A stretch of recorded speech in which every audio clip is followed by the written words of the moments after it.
You're listening to Women's Media Center Live with Robin Morgan.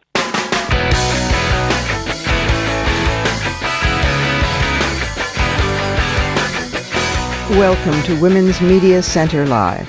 I'm Robin Morgan. Today's program is unusual with a slightly rearranged format. For example, Surrealism Corner comes earlier than usual to balance two very special later segments. Our guest is a radical feminist evangelical Christian minister. Yeah, you heard me right. She has written a book that should rock evangelicals down to their holy word of the Bible roots.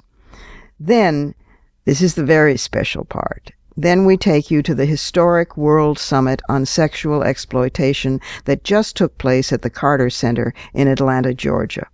Courtesy of the Carter Center, you'll hear my remarks at the closing of the conference, and particularly important, you'll hear remarks by the former President Jimmy Carter that make clear he believes the worst offenses against human rights in the world today are committed against women, and he has pledged the Carter Center to fight this.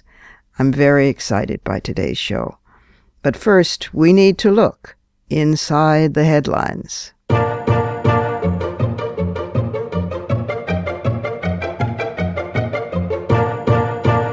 Some actual good news inside the headlines this week. The very reliable Pew Research Center has issued a new report that shows that the Christian share of the U.S. population is declining, while the number of U.S. adults who do not identify with any organized religion is growing. Yay! In fact, the percentage of adults who describe themselves as Christian has dropped by nearly 8 percentage points in just 7 years. But the report also found that over the same period, the percentage of Americans who are religiously unaffiliated, describing themselves as atheist, agnostic, or, quote, nothing in particular, close quote, has jumped more than 6 points, from 16.1% to 22.8%, and much of the change comes from younger people. Yay again! But, interestingly enough, our government does not reflect that. In the House and Senate, at the beginning of this session of Congress, 92% of members were Christian, 5% were Jewish, 0.4% each were Buddhist and Muslim, and just 0.2% were unaffiliated. For those of you who are doing the math, this leaves only one unaffiliated member, Representative Kristen Sinema, a Democrat from Arizona. Go, Kristen! So basically, there is an overrepresentation of Christianity and organized religions in general, and an underrepresentation of the unaffiliated in government. That's something we have to do something about. The Public Religion Research Institute says that there have been only 4 religiously unaffiliated heads of state in American history, the last being Rutherford B. Hayes, who ended his office in 1881. But the most famous unaffiliated president was perhaps our greatest president, Abraham Lincoln, who wrote in 1846, quote, that I am not a member of any Christian church is true, but I have never denied the truth of the scriptures, and I have never spoken with intentional disrespect of religion in general or of any denomination of Christians in particular, close quote. These days, it's unthinkable that we might have a president who didn't campaign on his belief in God. In fact, last year, a poll by the Pew Research Center found that not believing in God was the most negative trait a presidential candidate could have among a variety of options, including an extramarital affair. So we need a government that represents the people and the people's beliefs, or the people's lack thereof, or the people's unaffiliation thereof. We need more unaffiliated, free thinkers.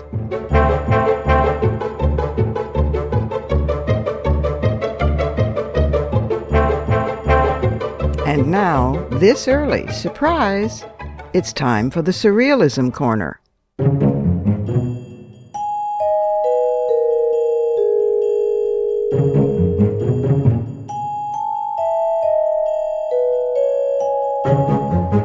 We're back in Saudi Arabia, otherwise known as Surrealism Corner Land in Perpetuity. 8 positions advertised on the website of the Ministry of Civil Service specified that no particular skills or educational background were required for, quote, carrying out the death sentence according to Islamic Sharia law after it is ordered by a legal ruling. Saudi Arabia's justice system punishes drug dealing, arms smuggling, and murder and other violent crimes with death, usually by beheading in a public square. The law also mandates that thieves, in some cases, have their hands cut off, but that punishment is rarely carried out because apparently some judges consider it distasteful, according to Saudi lawyers. So they're basically advertising for an executioner. Last Sunday, they beheaded a man for a drug offense, making him the 85th person to be executed this year by beheading. That is almost as many people as the country executed in all of last year, when 88 people were beheaded. By the way, in the United States, not that we're pure, 35 prisoners were executed in 2014. Diplomats, cited by Reuters news service, say that the rise in executions this year might be the result of new judicial appointments that have allowed a backlog of appeal cases to be decided. And last, in Qasim province in Saudi Arabia, north of the capital Riyadh, the primary swordsman works full-time as a guard for the region's prince and carries out executions and beheadings on the side, earning a bonus of more than $1,000 per head, according to local government officials. I don't think that needs any commentary. It's just Saudi Arabia doing its surrealism thing.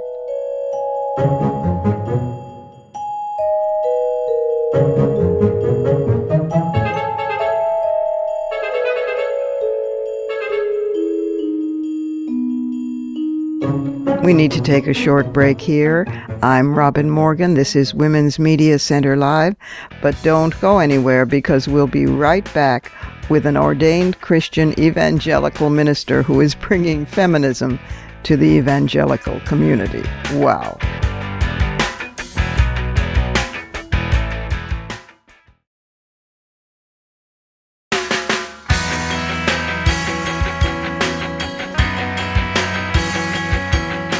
You're listening to Women's Media Center Live with Robin Morgan.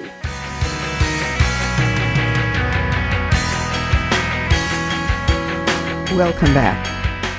The next guest is Jennifer D. Crumpton. She's an author. She's a media commentator. She was an advertising executive who reconsidered her calling and earned a Master of Divinity from Union Theological Seminary, got ordained in the Christian Church, Disciples of Christ, and has written a very interesting book called Femme Evangelical. You can find out more at femmeevangelical.com. And here's Jennifer Crumpton. Jennifer, welcome back to the program. Thanks so much, Robin. It's great to be here. Well, we're celebrating you this time because the book is out, Femme Evangelical, all one word, Femme Evangelical, The Modern Girl's Guide to the Good News by Jennifer D. Crumpton. I noticed you didn't put Reverend in front of the Jennifer D. Crumpton. And there's this marvelous picture of this very attractive young woman in torn jeans and bright red shoes, and a feathered top with long golden hair on the cover. She looks so hip. It's terminally hip, she looks. And and she's talking about evangelism. So, and the cover, I will make no pretense, has a quote from moi saying that this book is a brave, unique act of love, which in fact it is. As an atheist and a Wiccan, I can tell you that you're without doubt the most interesting Christian I've ever encountered. This is from somebody who has a Master of Divinity from Union Theological, who's ordained, and who is an author and a media commentator and a columnist and irrepressibly funny and smart. So this is an unusual thing to come from the evangelical community, my dear. Well, I'm hoping that more and more will start coming out. As you know, I was born and raised in Birmingham, Alabama, as a fundamentalist, conservative evangelical, and then went on a long journey. And in my last semester of seminary at Union, I had really dismantled everything about my religious tradition. Yeah. and I was going through a really tough time. And I thought, I really want a devotional book. I would like to read a devotional book about my faith to encourage me as a woman right now. So I go down to the Barnes & Noble on 82nd Street on the west side, and I'm sitting on the floor of the Christian inspiration section looking through all the Christian devotional books for women, and I'm flipping through them, and, they're terrific authors, terrific writing, but none of them spoke to me as a progressive, independent, autonomous woman who wanted to make a difference in the world. All these devotionals talked about women should be pious and pure and obedient and patient and all this kind of stuff. And I thought, I walked home that night really sad, thinking, I can't find anything in my own faith tradition that empowers me, that truly empowers me, not speaks to me patriarchally and tells me that I have worth and value to God, blah, blah, blah. But something that,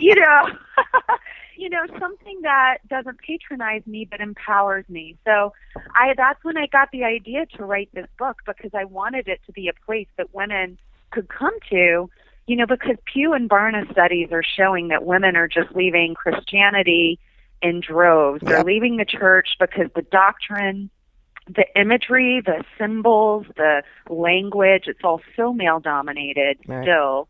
And it just doesn't fit our daily lives. We can't use it practically. Well, I'm an admirer of you and of this book for an outsider's reason. I was not looking for that self-affirmation from a religion, but I'm always grateful when somebody smashes a stereotype, including stereotypes that I might be holding. In fact, especially stereotypes that I might be holding. And you know your stuff. I mean, from early Gnosticism to Black liberation theology to Indian mysticism to Rumi's verse to Elizabeth Cady Stanton to Title IX. I mean, whatever it is, there's a real scholar inside those torn jeans and that fetching smile. And you very clearly, the very first time that I met you, just oozed feminist rage and fury and vision. And so that itself, I had never heard from anyone remotely connected to evangelicism, evangelic thinking. Right.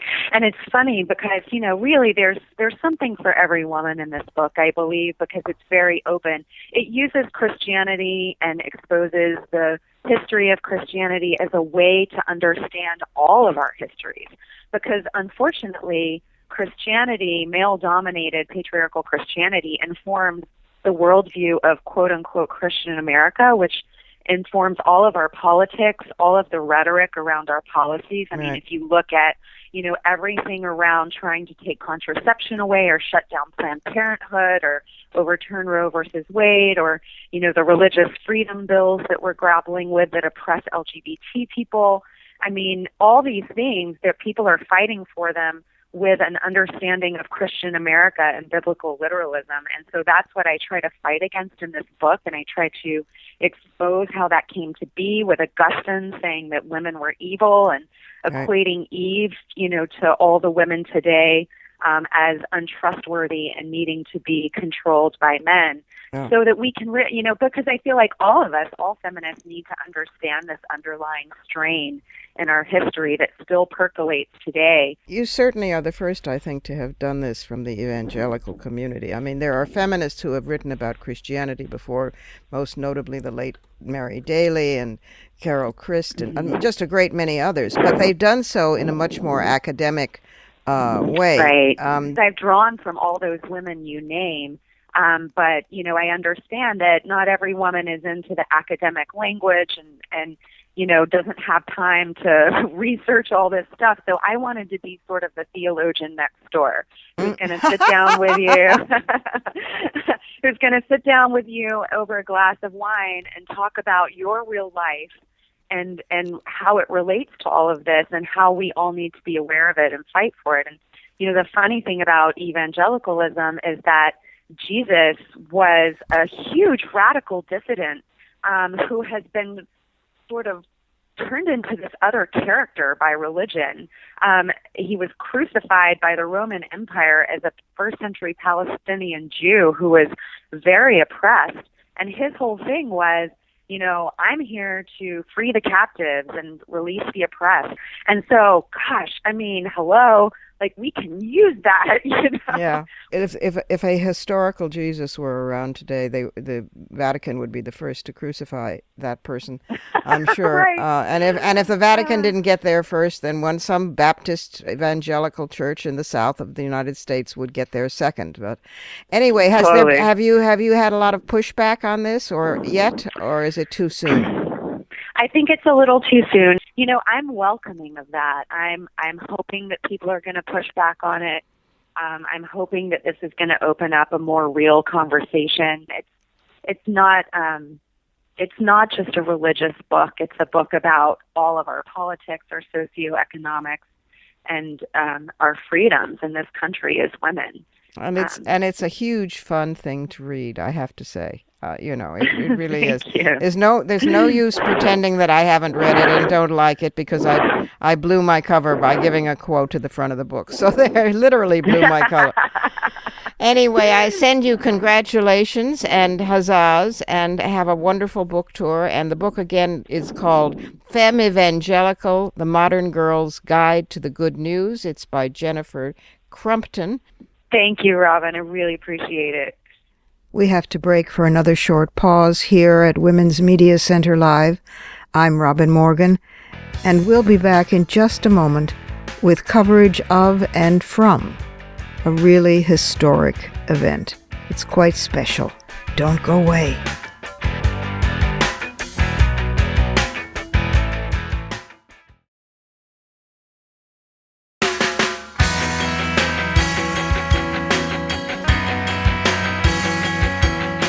You're listening to Women's Media Center Live with Robin Morgan.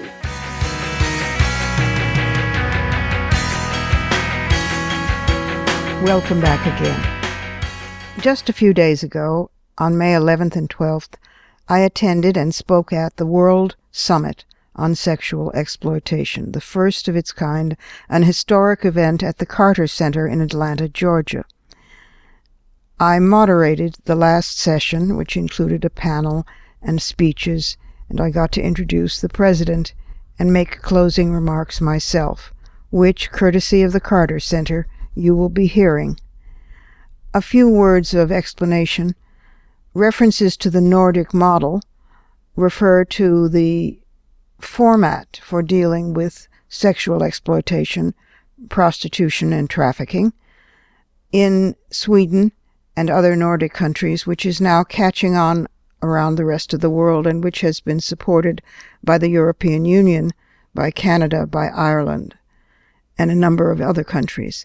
Basically, it criminalizes pimping, brothel keeping, and Johns, the buyers, the prostituteurs, but not the women. On the contrary, the women are given alternatives, training, shelter, and support. That's the Nordic model, or the Swedish model. There's a reference in my introduction to the president to his appearance on this program. He's the only man who has appeared on this program to date, and that episode, if you haven't heard it and want to check it out, is episode 81. It aired on May 3rd, 2014, and he was remarkable then and is now. So here, courtesy of the Carter Center, is my introduction of the president and his remarks at the Carter Center in Atlanta, Georgia, the World Summit on Sexual Exploitation. So now the story that I get to tell you is, which I'll try to do briefly. I usually can't clear my throat in 400 words. But 10 years ago, Gloria Steinem, Jane Fonda, and I, realizing that we had, between the three of us, about 200 years of activism, and and we were tired of doing all the things that you need to do and not getting fair coverage in the media, decided we were going to take on the media. So we co-founded the Women's Media Center, and you can find it at womensmediacenter.com, and it does all sorts of terrific things that I don't have time to go into. But we're very proud of it. It's now been 10 years. One of the things that it does, in order to not just criticize media, but to model a different kind of media where women were visible and powerful in the media, one of the things is we have a radio show that is also a podcast, and it's called Women's Media Center Live with moi, Robin Morgan. And it's been going 3 years now, and it started as a little radio show that could, and it turned into something that's now in 110 countries and online and is syndicated in the United States, and you can find it at iTunes. But we had never had a male guest. I had made it very clear that we might have a male guest, but meanwhile we were doing affirmative action, and it was all women guests, and to catch up on airtime. And that if a male guest proved really, really compelling, that might be different. And then I read your book, the last book, the recent book, the one which is called A Call to Action. And the subtitle is Violence, Women, and Religion, or Power, Violence, something like that. A lot of all those things in the subtitle. It is, if you haven't read it, a remarkable book in which a man, a former president of the United States, Rosalind, you did such good work on him. And a Nobel Prize winner for human rights and peace basically says that the struggle for female human rights is the cutting-edge struggle in the world and that all others stem from it.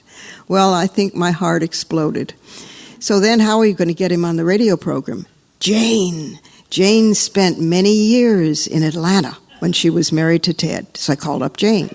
What do you think about this? Oh, I think it's a great idea. I love him. She's got a crush on him too. And I said, what do you think? And she said, give me a little time. And within an hour, I had a call from your office saying the president, with great shock in the voice, the president wants to be on this radio program. What is this radio? He came on the program. We did a phoner, and we talked a little before and a little after. And he was so clear in the book about the Nordic model and his support for the Nordic model that I couldn't resist asking his advice on what could we do about major organizations in the human rights movement, like Human Rights Watch, and just recently Amnesty International, I see you nodding, taking pro-prostitution stands. This was hurting us so deeply. This was our own side. And I raised this, and for advice, and I didn't get advice. I got outrage instantly. Instead of him saying, well, I haven't heard about it, I need to read the papers, I need to get background information, he said, well, that's absolutely shocking. That's empowering slave masters. What are we going to do about that? And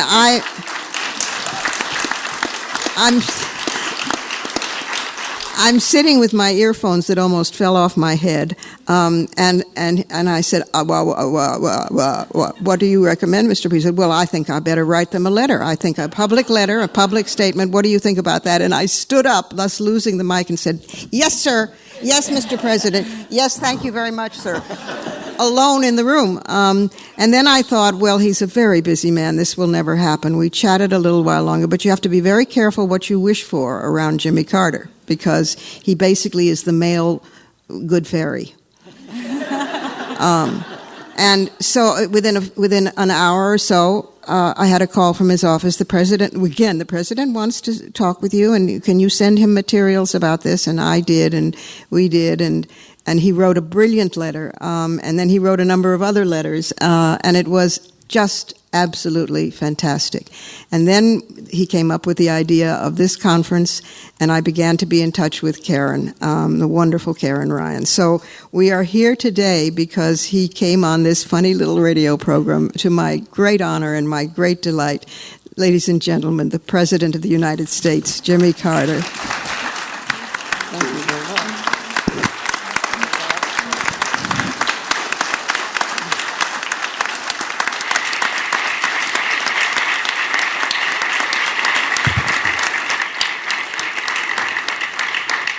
Well, I would prefer to continue listening to her, but I'll go ahead and make my comments.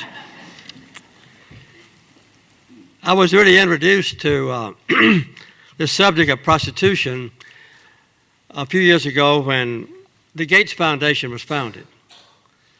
And I was asked by Bill Gates Sr., who was the famous Bill Gates' father, to go on a trip around the periphery of Africa with him and his wife and me and my wife to find out the basic causes of AIDS.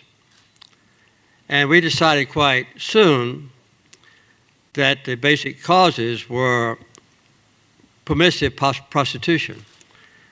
And so we visited whorehouses in the most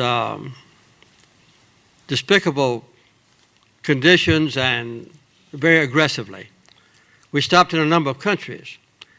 And I remember that in South Africa and in Nigeria, we visited places that had 5,000 women, you might say, in sexual slavery.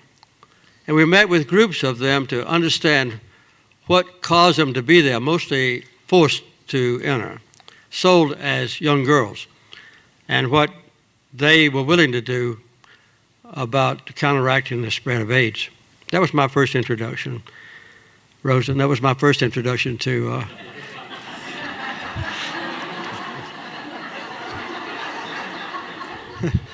to houses of prostitution.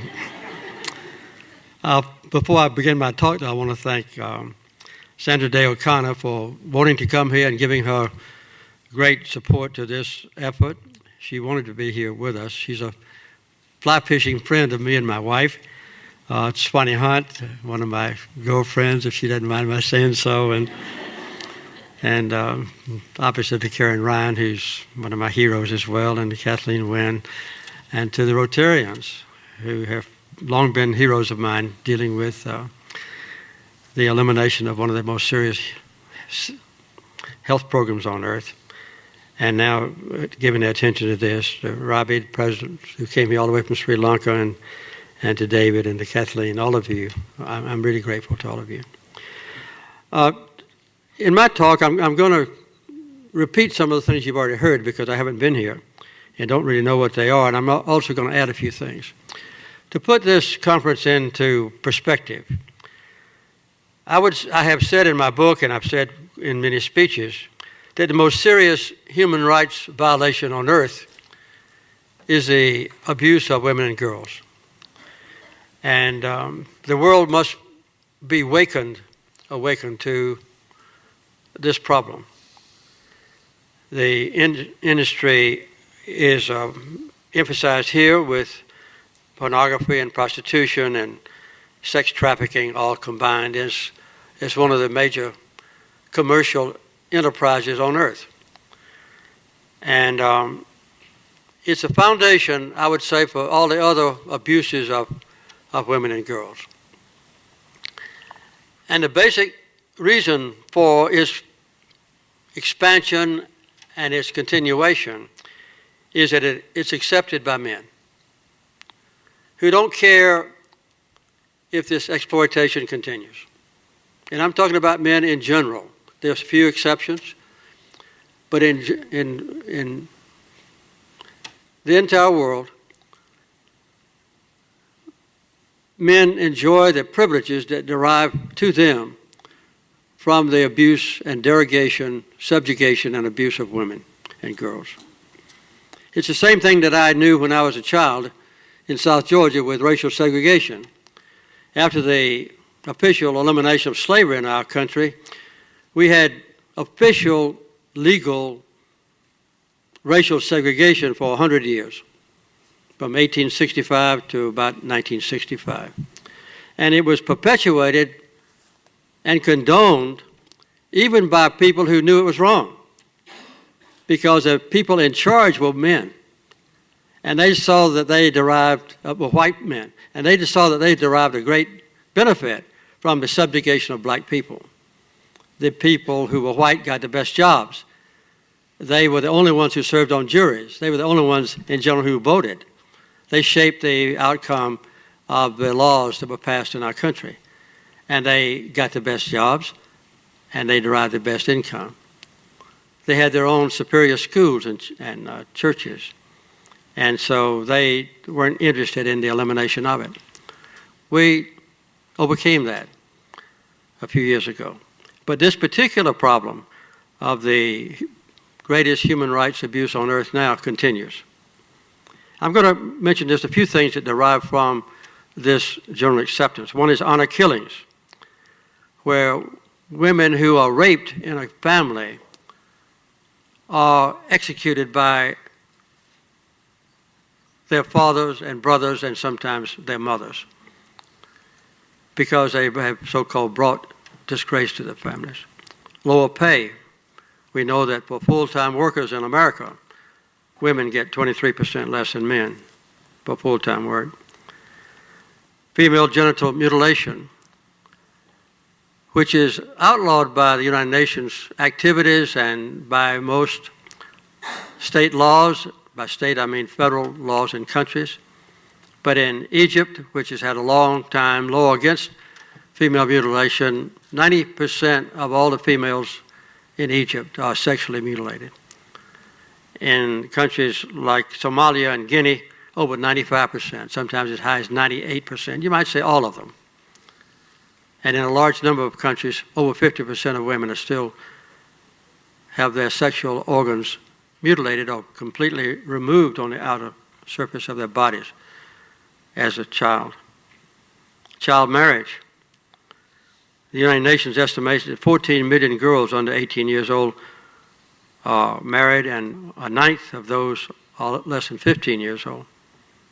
In South Asia, 48% of all the marriages are children, and 42% in sub-Saharan Africa are little girls married. Rosa and I were in Nepal not too long ago, meeting with a group of rescued women, girls, all young girls, 18 of them, who had been sold into sexual slavery or given by their parents to misleading offers from exploiters to be prostitutes in India. And they had escaped. And they were very lively girls. They were being trained by a benevolent group for earning their living once they were no longer sexual slaves. They were being taught how to be stenographers and school teachers and beauticians and things of that kind. And at the end, I asked them, would you rather be a sexual slave, or would you rather be sold as a child bride? And every one of them said we'd rather be a sexual slave because we have a chance to escape. And it's not legal. But if we're sold as a child bride, it's permanent and legal binding. These are kind of the things that we think about.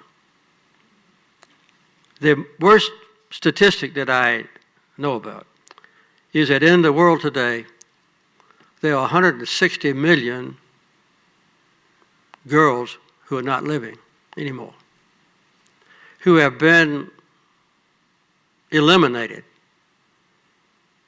by their parents, either strangled at birth when they find that it's a girl, or with an advent of more prevalent sonograms, aborted when they know that the fetus is going to be a girl.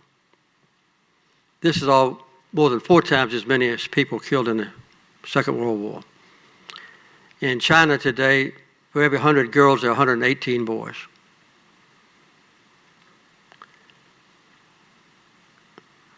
More than 1 billion people. In India, the ratio is 100 girls to 112 boys. And in one part of India, as reported by the United Nations, the ratio is 154 boys to every 100 girls. There's a movie that came out year before last night called It's a Girl, and there's an Indian woman in it, not apologetically saying that she strangled 7 of her daughters when they were born because the family was living in poverty and they couldn't afford to feed any more children, and what they wanted was boys. Now we come down to slavery.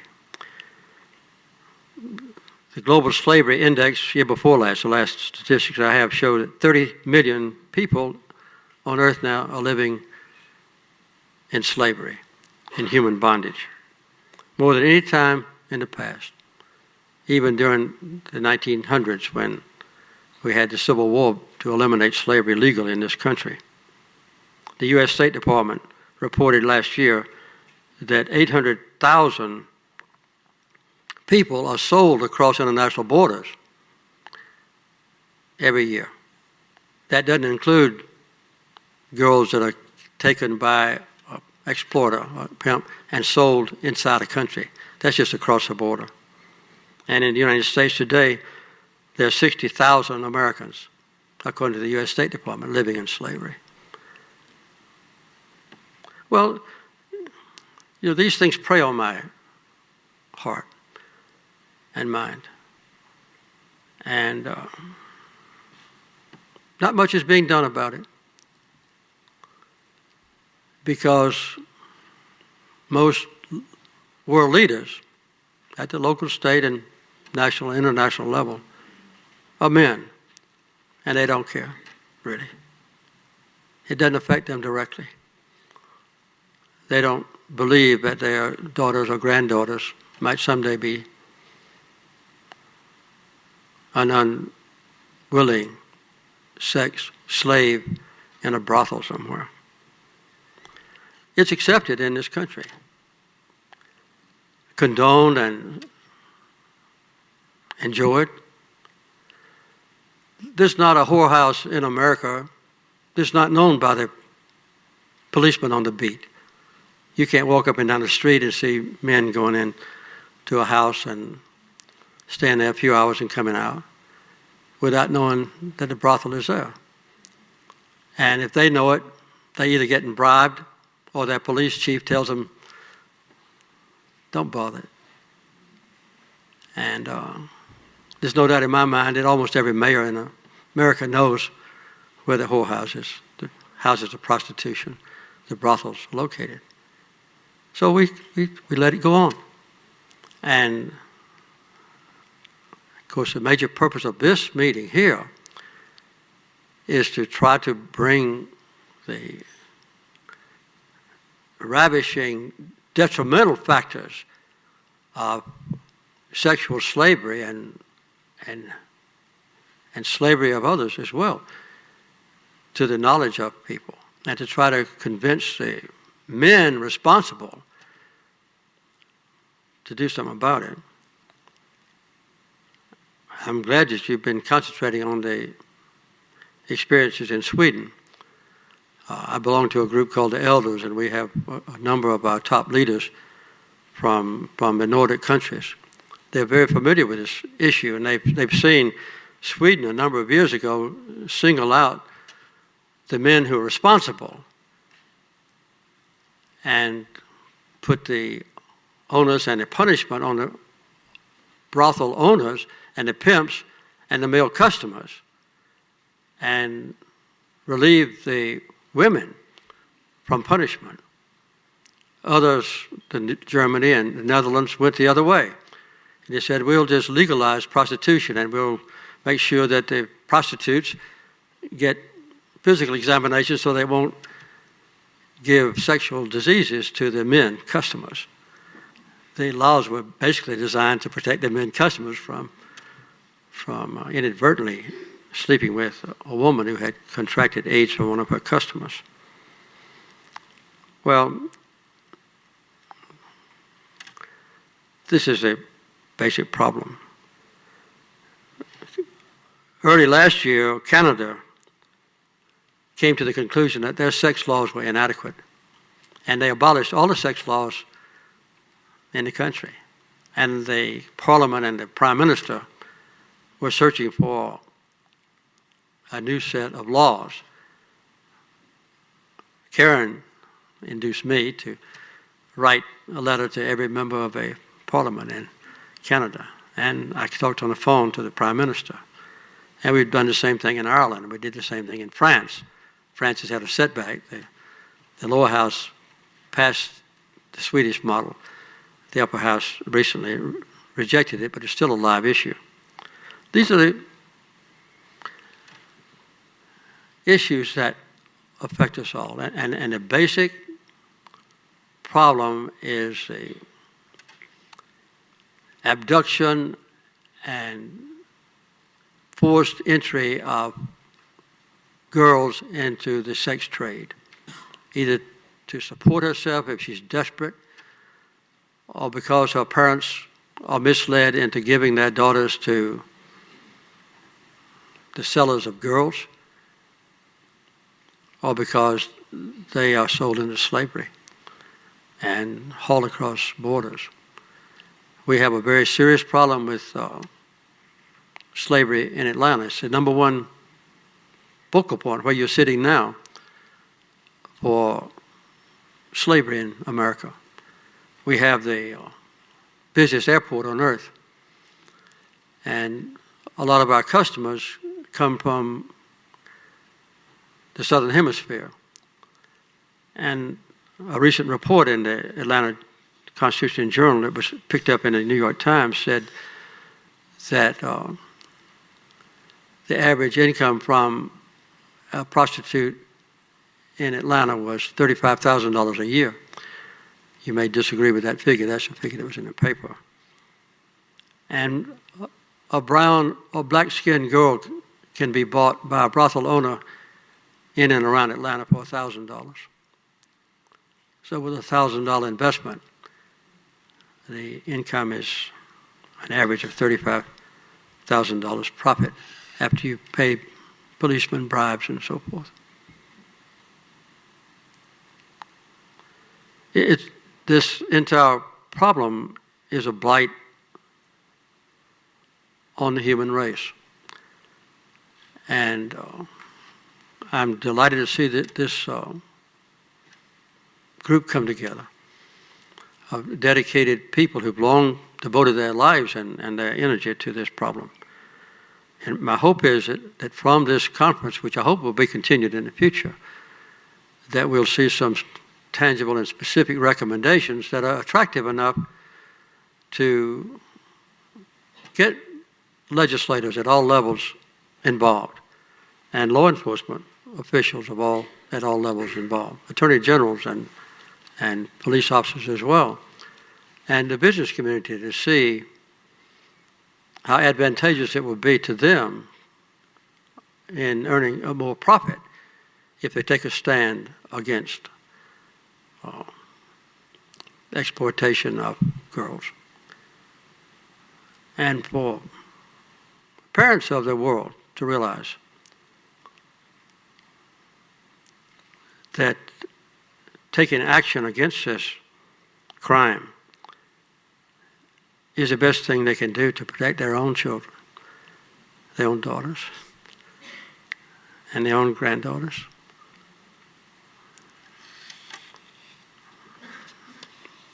From a lifetime that's ruined. That's all I hope that'll come out of this conference. Thank you very much.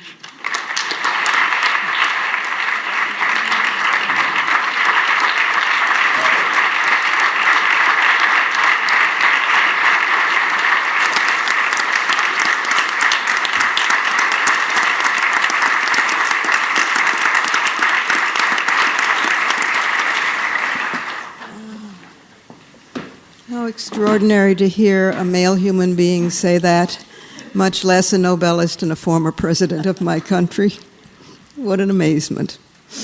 I just want to say that some of us in this room have been working, Mr. President, on this issue since the mid-1970s, or even earlier. And it's been hard. And these are some of us who are not even survivors. We're survivors of a different sort, but we're not survivors. And some of them in this room have been living it since the mid-1970s. So to come together in this aegis and in this place of peace that you and Rosalind have made is quite miraculous and quite a thrill. And I cannot tell you how moving it is to me to see power actually listening when you speak truth to it. It's extraordinary. Thank you so much. We have to take one last brief pause here at Women's Media Center Live. I'm Robin Morgan, and I'll be right back with some You Bet fighting words.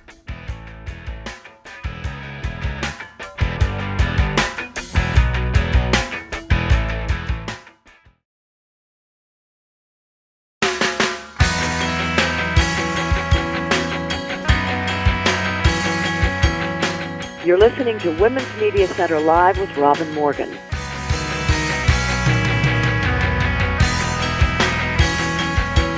Welcome back.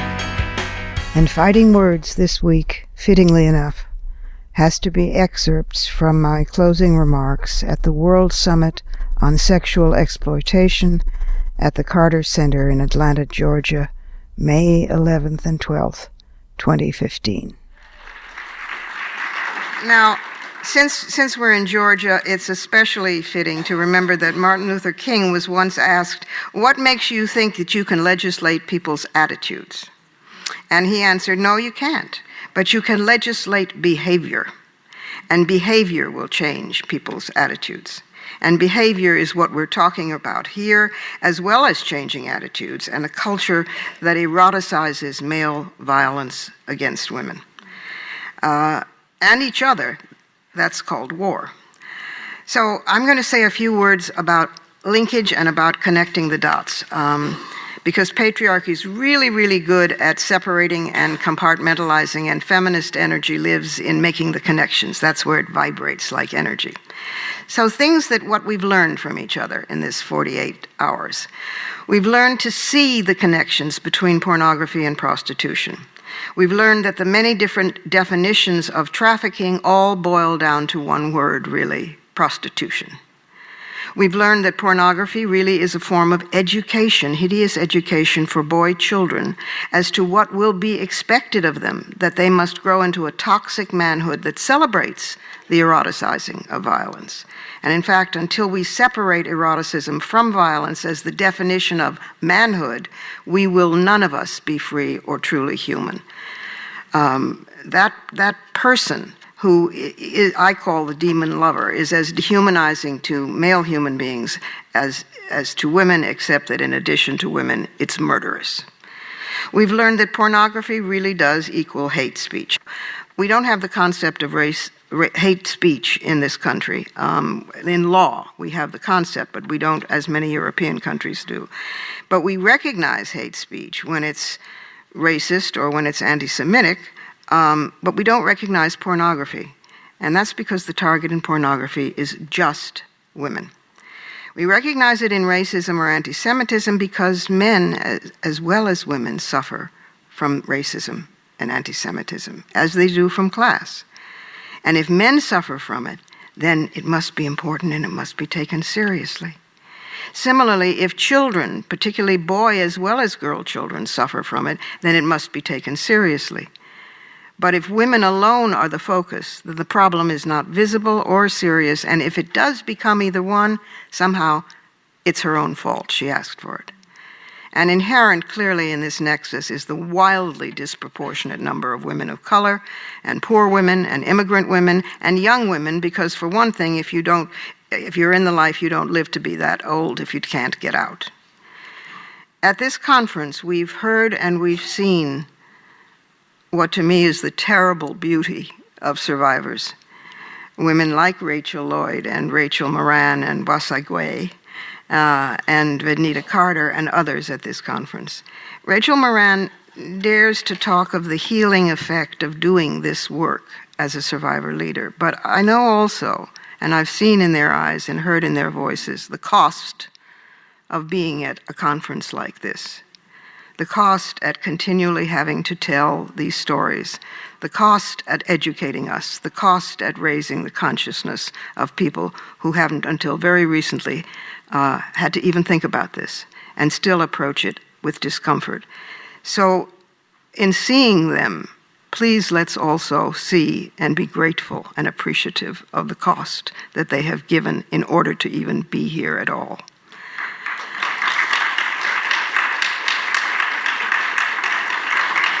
And what else have we learned? Well, we've learned that the phrase sex work and sex worker, which are to this day used by well-meaning people who think that it means respect for the women, have no idea, those people, that it was a term, these are terms invented by the sex industry as spin, as propaganda, as PR, to legitimize the industry. So in fact, when they think they're doing it using it to show respect for women, actually they're showing respect for the pimps and the pornocrats who keep the women imprisoned in pain for profit.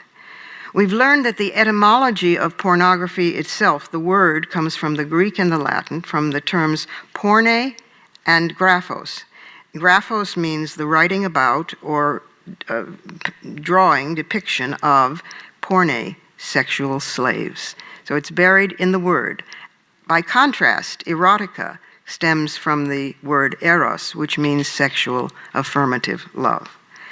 We've learned why men, nice men, decent men, brothers, husbands, fathers, sons, boys next door, businessmen, politicians, good men, buy women's bodies to abuse them. We in this room all work on different aspects of this, the terrain of this human agony. And we have different emphases and different foci. And I may differ strongly with some of you, but I want to focus on the grand minimum that we can all walk out of this room agreeing on. We can agree that those who are focusing on child trafficking hereafter always keep in mind that today's adult prostituted woman is that grown child, and you cannot fight for part of the suffering and abandon the rest.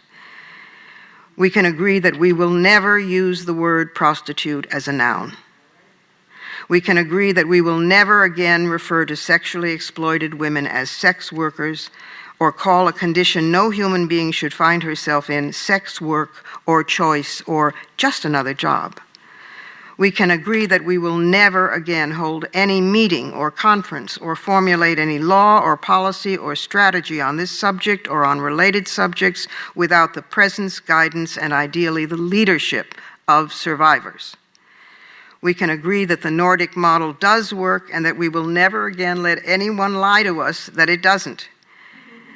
We can agree that even while we work for reforms, we never lose sight of the goal, which is abolition of this violation of human rights and abolition of this crime against humanity.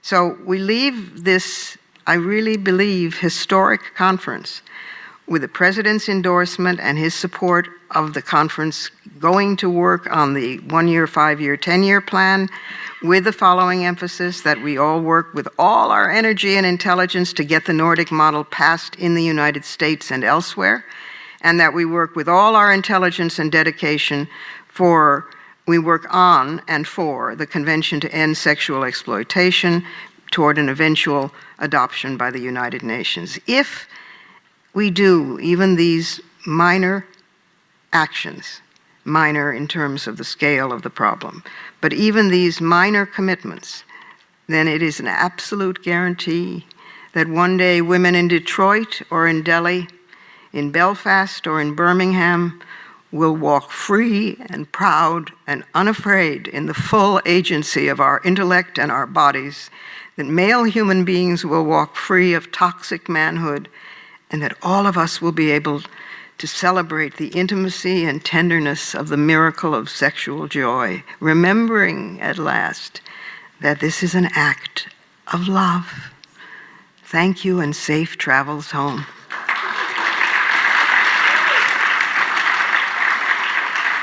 And that's it for today. Join us next week when my guests will include an expert on stem cell research and on women scientists, plus a most unusual policy advocate and an activist who is fighting sexual exploitation of girls and women every day. This program is syndicated, but if you can't find the broadcast on a radio station in your area, you can always visit us at WMClive.com for the show, plus the archive of all our previous episodes, and at iTunes worldwide, where you can stream, download, and subscribe to the show's podcast. Also, be sure to find WMC Live on Facebook and on Twitter. Portions of this program were taped earlier. Opinions expressed here do not necessarily represent the WMC. Here's the family for Women's Media Center Live. WMC President and Executive Producer of this program, Julie Burton, Senior Producer, Crystal Williams-Chancellor, and our founding sponsor, Regina K. Scully. I'm Robin Morgan, your producer and host. Thank you for being with us. And the last straw this week is that Italy is considering legalizing prostitution and legalizing pimping. Some people might think they already had. In any event, it's time for another letter from former President Jimmy Carter, and time next week to be right here joining us on Women's Media Center Live.